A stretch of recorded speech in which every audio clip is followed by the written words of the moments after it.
Hola, buenas tardes. Muy contenta de estar hoy aquí. Esta vez sí, este año sí. El año anterior me dio COVID y no pude compartir con ustedes esta presentación, pero yo creo que todo se da en el momento adecuado, porque ahora hay más tecnología, más información que les van a permitir captar más fácilmente lo que vamos a ver hoy aquí.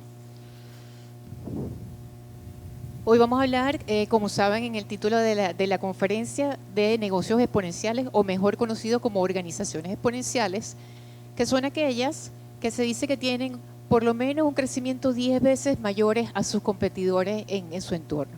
Eso se dice muy fácil, pero cuesta trabajo acometerlo, sin embargo es posible y ya vamos a ver cómo. Vamos a hablar qué está pasando en el entorno y cómo eso impacta o afecta a las organizaciones.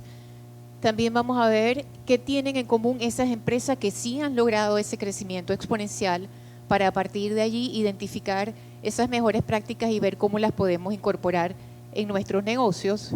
Vamos a ver algunos ejemplos que puedan servirnos de referencia o de inspiración, y sobre todo vamos a ver qué tenemos que hacer si estamos diseñando un nuevo modelo de negocio o si tenemos una empresa y queremos incorporarla a estas tendencias de crecimiento. Lo primero que tenemos que tener en cuenta es internalizar el momento que estamos viviendo. Se dice que hoy en día estamos en lo que se conoce como una cuarta revolución industrial, caracterizada por la incorporación de las inteligencias a las tecnologías y la rápida interacción que esas tecnologías individualmente tienen entre sí. Eso es lo que genera un impacto grande y eso es lo que está causando en gran medida el aceleramiento de los cambios del entorno, de las tecnologías, de los modelos de negocio, de los productos, y es lo que tenemos que tener en cuenta en nuestras organizaciones. Todas estas son las tecnologías que se conocen como tecnologías exponenciales y cada una de ellas es disruptiva en sí misma. Sin embargo, como les mencionaba, la combinación o la interacción entre ellas es lo que hace ese crecimiento tan acelerado. Al principio les comentaba que quizás hoy es el momento oportuno porque ahí tenemos nuestra amiga inteligencia artificial, que todos deben estar ya quizás un poco cansados de haberla escuchado, haberla leído en cuanto programa de radio hay, en cuanta red social, pero eso nos va a permitir entender en qué momento estamos y cómo esas tecnologías primero aparecen desapercibidas, pero después comienzan a crecer rápidamente. Miguel nos comentaba del tema de la inteligencia artificial. Tiene muchísimos años en el entorno, sin embargo ahora es cuando comienza a ser visible. Uno de nuestros directores circulaba por el chat de la Junta una infografía y desde los años 40 ya hay estudios de inteligencia artificial y posteriormente de machine learning. Si esa gráfica que veíamos anteriormente de las 4 revoluciones industriales que estaban en ciclos grandes de años, la llevamos a una escala temporal de horas, de 24 horas, de un día de duración, los hitos que vemos allí en esa gráfica es la aparición de cada una de esas tecnologías. Y si nos fijamos, en las 2 últimas horas del día es donde están todas las tecnologías, desde, quizás esto está un poquito borroso para el auditorio, pero esta que está aquí es la imprenta de Gutenberg. Desde el momento de la creación de la imprenta y cuando la información comienza a circular o a intercambiarse en la humanidad, comienzan rápidamente a surgir el resto de las tecnologías. Ese es el crecimiento exponencial de las tecnologías y en consecuencia la disrupción que implica para los modelos de negocio. Que si lo vemos en forma gráfica o lineal, este es un crecimiento tradicional que tienen las tecnologías y las empresas. Como les mencionaba al principio, pareciera engañosa, es decir, ¿de qué me estás hablando? Estás viendo como mucho Viaje a las Estrellas o mucho los supersónicos o los Jetson, porque nos parece que son tecnologías lejanas. Pero ya cuando comienzan a ser visibles, ya comenzamos a entender de qué se trata. El problema está para las empresas, es que si entran después de esa curva, ya puede ser tarde. Por eso hay que estar bien atentos a cuál es el entorno, cuáles son las disrupciones que se están produciendo en el mercado, de manera de poderlas incorporar en los modelos de negocio, que seguramente es un tema que Carlos Jiménez va a abordar principalmente en su workshop de mañana y en sus productos y servicios. La gran pregunta entonces es, ¿disrumpir o ser disrumpido? Porque siempre va a haber alguien que aproveche esos cambios tecnológicos. Puede ser nuestra organización, puede ser un competidor del mismo sector o personas o empresas de otros sectores totalmente distintos al nuestro. Y ahí es donde tenemos que estar atentos porque siempre alguien va a aprovechar las oportunidades del mercado, apalancarse en las tecnologías y en la innovación para poder atender esas necesidades que se presentan. Si vemos el crecimiento lineal, que es al que estamos acostumbrados en las empresas, es como si fuéramos a dar pasos lineales equivalentes cada uno a 1 metro, ¿verdad? Si doy 30 pasos, entonces estoy avanzando solamente 30 metros. Ese es el modelo que funcionó bien en todas las revoluciones anteriores, porque era un entorno predecible en donde yo tenía un comportamiento que podía medir y podía replicar con un ritmo de crecimiento controlable. Sin embargo, cuando el entorno comienza a crecer más rápido de lo que yo estoy acostumbrada a crecer en mis procesos como organización, ahí es donde hay un desfase peligroso. De manera que si los cambios externos son más rápidos que la capacidad de adaptación o evolución de la empresa, ahí es donde está el fin, al menos de ese modelo de negocio. No quiere decir de la empresa, pero de ese modelo de negocio tiene un fin cercano. Si por el contrario nos vamos entonces al modelo de crecimiento exponencial, eso no es más que duplicar cada paso, en lugar de ser 1 metro, se va duplicando progresivamente, 2, 4, 8, 16 y así sucesivamente. Entonces, en lugar de avanzar en esos 30 pasos, 30 metros lineales, es el equivalente como si le diera más de 27 vueltas alrededor de la Tierra o el globo terráqueo. Y lo más interesante es que en los últimos pasos es donde se logra como el 80-90% de ese cambio. ¿Se recuerdan de la curva que vimos anteriormente con la flechita roja? Ese es este cambio. Entonces tenemos que estar atentos a qué es lo que está ocurriendo antes de que nos pase la locomotora por encima. Por eso la importancia de comenzar a incorporar esa visión de facilidad de cambio en las organizaciones para que sea más adaptable, más escalable y que esté, digamos, pendiente de su entorno. El impacto que tienen esos cambios en las organizaciones y en el mercado en general se puede sintetizar, según Damiandis, que es uno de los autores e investigadores de este tema de la abundancia, de los cambios en los modelos, en cuatro efectos, que todos empiezan por D. El primero es digitalización. Quiere decir que la mayoría de las tendencias de los productos antes eran productos físicos, tangibles, que yo los podía tocar, los podía construir, y ahora son digitales. La fotografía, antes era un rollo de película, ahora son fotografías digitales, y así cantidad de productos. Todo está tendiendo a digitalizarse. Y en esa medida es que avanzan o propician los crecimientos, que es ese efecto disruptivo que vemos en las diferentes tecnologías y modelos de negocio.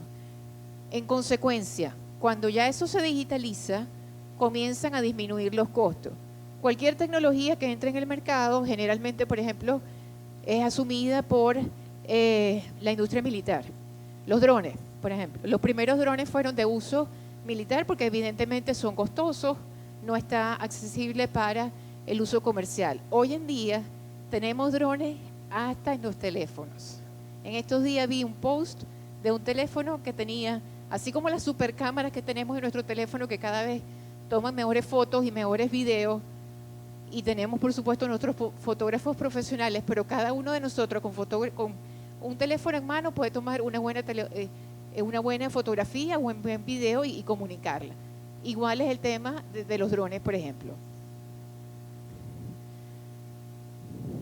Cuando entonces el costo baja a cero, eso quiere decir que la tecnología se democratiza.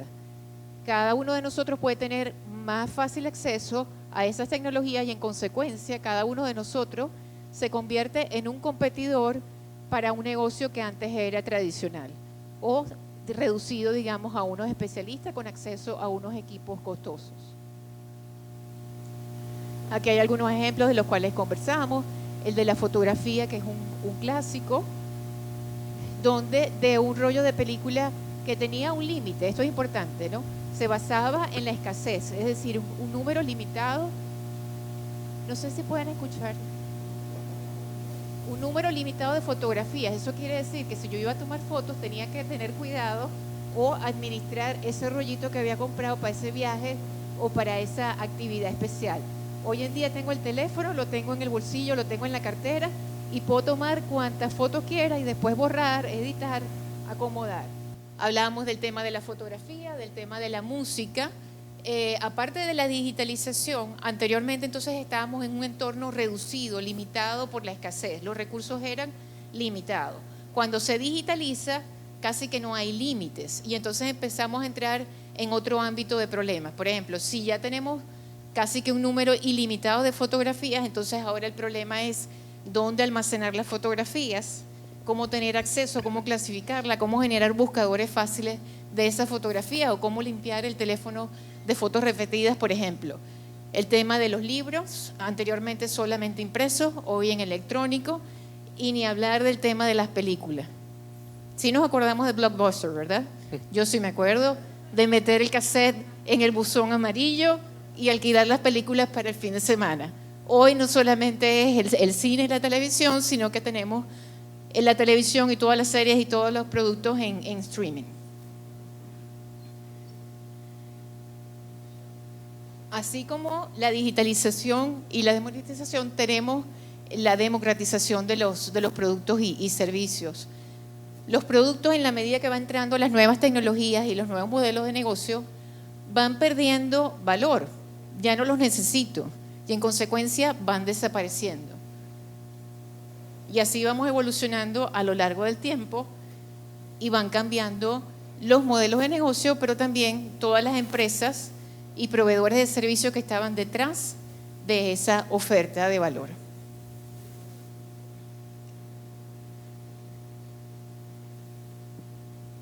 Ahora bien, la tarea entonces, luego de que vimos qué son esas organizaciones que lograron ese crecimiento, cómo son esas tecnologías que lograron pasar de ese crecimiento lineal de los 30 pasos a ese crecimiento exponencial que nos permitía con la misma cantidad de pasos dar esas 27 vueltas a la Tierra, fue analizar qué hicieron esas empresas destacadas en el Fortune 100 que tenían en común para ver cómo podíamos entonces identificar patrones e incorporar esas mejores prácticas en nuestros negocios.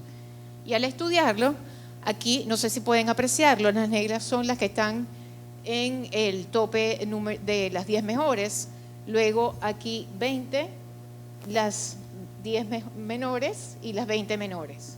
Y vemos entonces el crecimiento de cada una de esas empresas y esto que vemos aquí son unos factores que ya vamos a ver más detalladamente en la siguiente lámina, que son esos atributos exponenciales.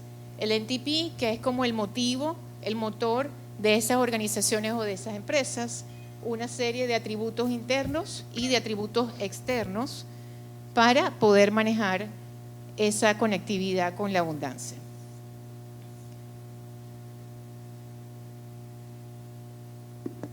Estos son esos atributos expresados en una forma más gráfica. Los del lado de su izquierda son lo que está dentro de la organización y los del lado de la derecha es lo que está afuera. Por ejemplo, si pensamos en Airbnb, Airbnb se conecta con la abundancia de casas o de habitaciones en desuso. Es decir, yo puedo tener un apartamento o una casa de vacaciones, pero el resto de los meses del año, ¿qué hago con esa casa? Esa, inactividad, esa propiedad, la aprovecha Airbnb, la conecta con una plataforma y conecta la oferta con la demanda, sin tener que invertir en activos como las cadenas tradicionales de hoteles de Marriott y afines. Y Airbnb ha logrado colocar hospedajes que superan las principales 5 cadenas hoteleras del mundo, sin tener activos. Eso se hace conectándose entonces con la abundancia de necesidades o de lo que hay en el entorno y luego generando elementos que permitan administrar o gerenciar esa abundancia. Uno de esos atributos es justamente lo que nos explicaba Miguel con los tableros de control. Una vez que yo identifico cuáles son los puntos de información que me interesa monitorear, los tengo a la mano y puedo tomar decisiones rápidamente, oportunamente, porque ya vimos la velocidad de crecimiento que tenían las tecnologías exponenciales. No puedo esperar a ver el retrovisor, el reporte mensual del último periodo, sino que necesito tener la información a la mano para poder accionar. Quisiera presentarles este video muy cortico de Salim Slim, donde explica esos atributos y nos hace referencia de algunas empresas para que podamos verlo más gráficamente. Salim es el autor del libro de tecnologías exponenciales y también director de Singularity University, que es una de las organizaciones que justamente identificó esto del crecimiento exponencial de las organizaciones y pudo hacer ese análisis que vimos anteriormente de cuáles son esos puntos que permitieron a esas empresas tener y seguir teniendo ese crecimiento significativamente superior a otros actores del entorno. Here's a Silicon Valley secret you need to know. It might seem as though unicorns like Uber or Airbnb have just been in the right place at the right time. Or maybe it's just luck. But as I've shown with many companies, exponential results can be deliberately engineered. And I'm going to show you how. Take YouTube. They went from being funded by the credit cards of the founder to being acquired by Google for $1.4 billion in less than 18 months. And then there's Instagram. But at the same time as Kodak was shutting down, Instagram gets acquired by Facebook for $1 billion after just 3 years and with 13 employees. These companies are what we call exponential organizations, or EXOs. They have 10 times the impact of their competition. If you're a leader in an organization and you're passionate about building an amazing company, you have an ambition to make this company more than just a way to get by, you should be working on becoming an EXO like YouTube or Instagram. Because if you're not, other people are. Right? There are 11 attributes of EXO that I want to share with you. The first and most important is what we call a massive transformative purpose, or your MTP. This is your why. It's what gets you up at 6 a.m. It's what inspires you, what gels a community around you. Next, we have staff on demand. The industrial age is over. Even big companies like AMP are now outsourcing what they can. This makes your company agile, flexible, fast-moving, and super cost-effective. Then you have community and crowd. An EXO builds systems to get the best people to come to you. They learn how to leverage growing communities to scale faster and bigger than at any time in the history of business. The fourth is algorithms. The best EXOs leverage data and algorithms to scale in ways that weren't possible even 5 or 10 years ago. Google's PageRank algorithm earns more than $1 billion a week. UPS saves $1 billion a year by routing 55,000 trucks efficiently with an algorithm. Number 5 is leveraged assets. Own only what's absolutely critical and outsource everything else. Think Airbnb being the largest hotel chain in the world without owning a single property. Or Uber, a taxi company that owns no taxis. And number 6 is engagement. You can track in real time how users are interacting, what's working in your marketing, and get feedback on how to improve and where. You're engineering the behaviors you want from your community. The 7th one is interfaces. Big data is big, and an EXO chooses its data wisely. Filter the external chaos into usable and actionable information. That's how you stay agile while scaling. Number 8 is dashboards. EXOs are very data-driven. Companies like Walmart, who track all inventory and credit card transactions in real time, they know the instant something happens and they can react very fast. Number 9 is experimentation. An EXO is constantly iterating on everything and takes calculated risk to test the boundaries of what's possible. They think, measure, test, iterate, and they do it very, very fast and in real time. 10th is autonomy. The old industrial business model is completely outdated. Zappos employees do absolutely what it takes to keep the customer happy. Mindvalley is a fun, flexible workplace built on love. These are what make an EXO faster and more accountable with amazing morale.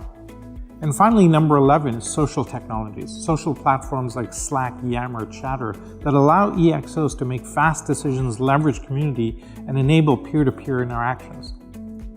This is a brief rundown of the 11 attributes that would make up an exponential organization.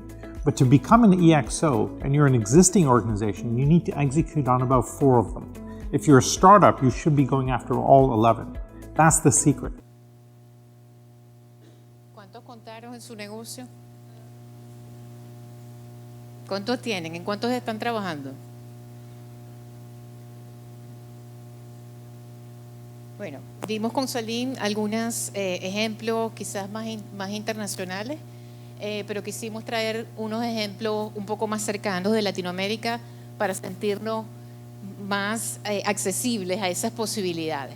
Kavak, no sé si es un modelo que conocen, es una empresa fundada por un venezolano que se mudó a México y en su experiencia de ver lo difícil que era tener acceso a vehículos de segunda mano, más económicos, pero de buena calidad y con un trato adecuado, fundó Kavak en 2016. ¿De qué se trata Kavak? De compra y venta de autos seminuevos, los definen ellos. ¿Por qué seminuevos? Porque utilizan una base de información para identificar cuáles son las piezas que generalmente se dañan en determinado modelo de carro, digamos un Volkswagen Jetta. En función de esas piezas más débiles o esos puntos de dolor de ese modelo, entran al taller, lo revisan, le cambian todas esas piezas, también trabajan un poco la parte estética y como si fuera poco, dan acceso y facilidades de pago, que era otro de los puntos de dolor de esa población. No solamente poder comprar un carro de segunda con un trato adecuado y con una calidad confiable, sino poder acceder a un crédito, porque entendamos que son perfiles que no tienen acceso tradicional a la banca. Entonces se idearon no solamente la compra y venta de vehículos seminuevos, sino también la posibilidad de darle facilidades de pago a estos clientes. Y como montaron esa plataforma de pagos, empezaron también a dar créditos de otro tipo. Esto quiere decir que si tenían un cliente que ya tenía un vehículo y después tenía otra necesidad, digamos para salud o cualquier otra necesidad de hacer un proyecto en la casa, podía utilizar el vehículo como parte de pago o entrar en esa línea de crédito.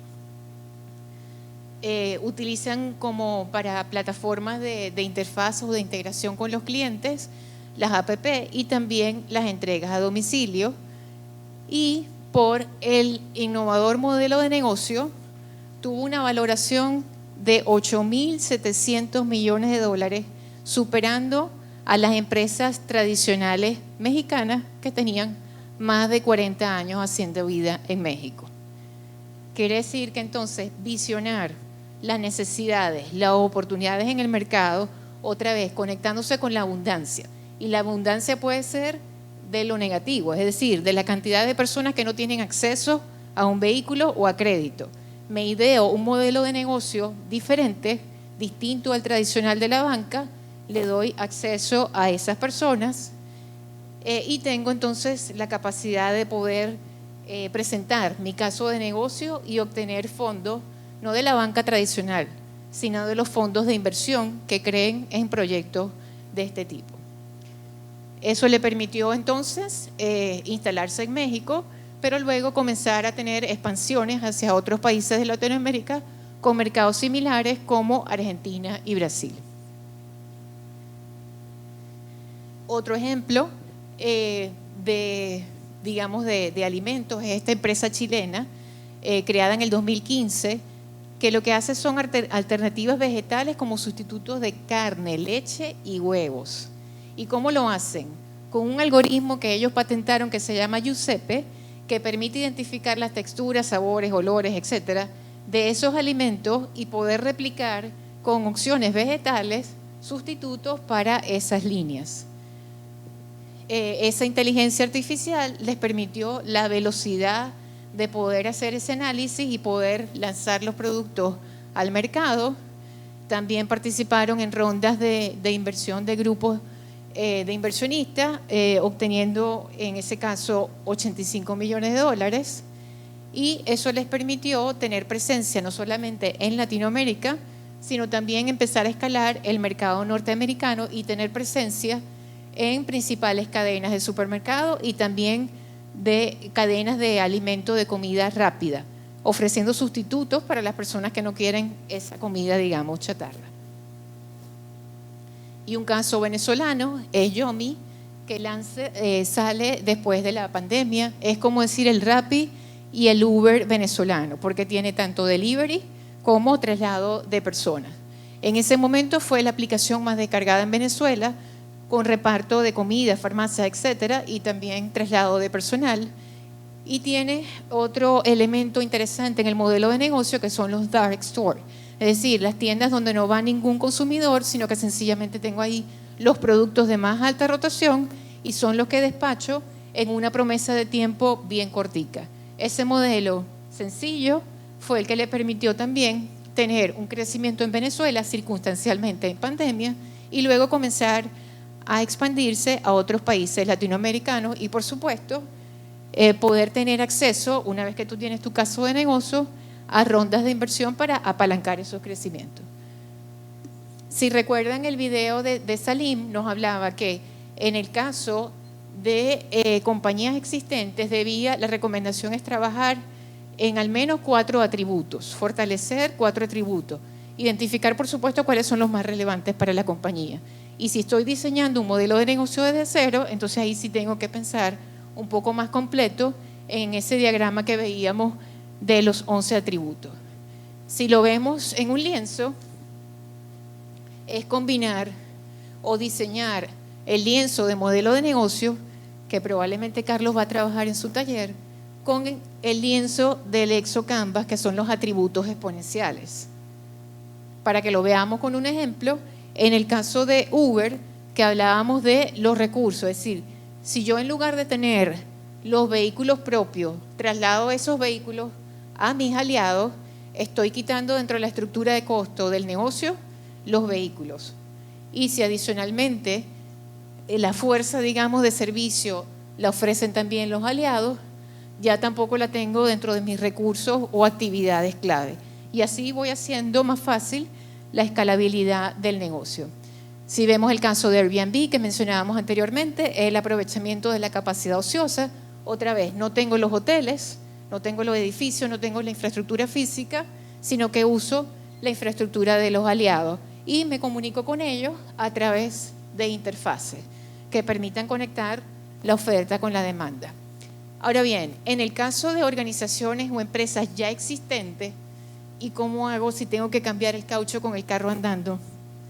Comienzo entonces a trabajar en un enfoque dual, donde le presto atención a mi core, que es mi negocio de hoy en día, el que me da de comer y donde tengo que pagar las facturas, pero también comienzo a visualizar de esas tecnologías que están en el entorno y de esos actores que pueden surgir, cómo comienzo yo a protegerme diseñando nuevos modelos de negocio. Para que lo veamos con un ejemplo, tenemos el caso de Tesco. Tesco es un retailer del Reino Unido, de Inglaterra, de los principales, digamos, retailers en el mundo. Ellos hicieron su proceso de innovación trabajando en el core, que les permitió adaptar su organización y identificar una serie de iniciativas que le permitieron crecer en venta.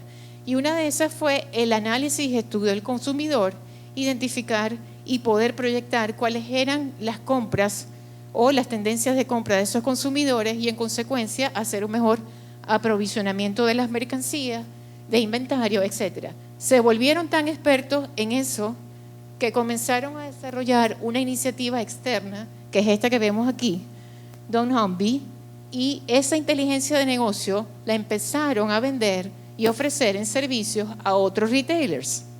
Adicionalmente, otras de esas iniciativas evolucionaron a banca y a telefonía celular. Entonces, eso es una manera, digamos, de visualizar cómo si trabajamos en un entorno interno, podemos hacer la organización más eficiente, pero visualizando también lo externo, que son las posibles amenazas u oportunidades, para generar otras iniciativas de negocio complementarias al negocio principal. Creo que ya estamos en tiempo. Les dejo por aquí un regalo. Esto es un acceso a un link que les creé en la plataforma de OpenExo, donde pueden hacer un diagnóstico de su perfil o coeficiente exponencial. Llenar el instrumento y ver mi empresa hoy en día cómo está en cuanto a los atributos exponenciales. ¿Qué nota voy a sacar? Y no tiene que ser una nota específica, sino sencillamente saber dónde estoy parado hoy en día y en qué puedo comenzar a trabajar. O si estoy trabajando en un proyecto, en un modelo de negocio, cómo estoy visualizando ese lienzo que estoy proyectando. Engel, no sé si tenemos preguntas. Bueno, vamos a ver. O si tenemos tiempo.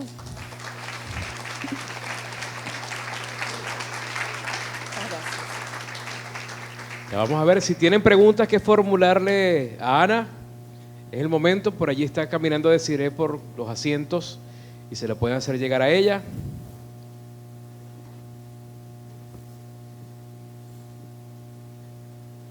Gracias. Bueno, tenemos dos preguntas por ahora. La primera dice, ¿cómo han logrado esas empresas las culturas y los valores a medida que crecen? Buena pregunta. La cultura y los valores de innovación en una empresa tienen que partir por la cabeza, es decir, por el CEO y su equipo que lo acompaña.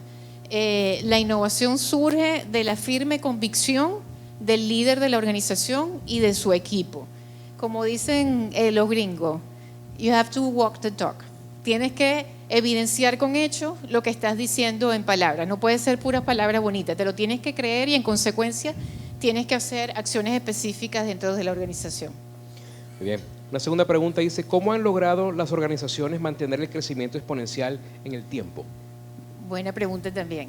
Vimos en ese análisis que le mostraba de la gráfica que hizo Salim y su equipo, que se dieron a la tarea de investigar esas empresas. Ese es un estudio que se ha hecho en dos oportunidades. En sus inicios, cuando salió la primera versión del libro, y ahora hace un año corrieron una segundo análisis, identificando cómo fue el comportamiento de esas empresas y aquellas empresas que mantuvieron esa orientación, esa visión y esas prácticas han tenido una evolución estando pendiente del entorno, y otras que se volvieron más prácticas y solamente medir la venta inmediata o lo que llaman los mangos bajitos, los low fruit, pues se descarrilaron un poquito porque tienes que ver el corto pero también el mediano y el largo plazo. Correcto.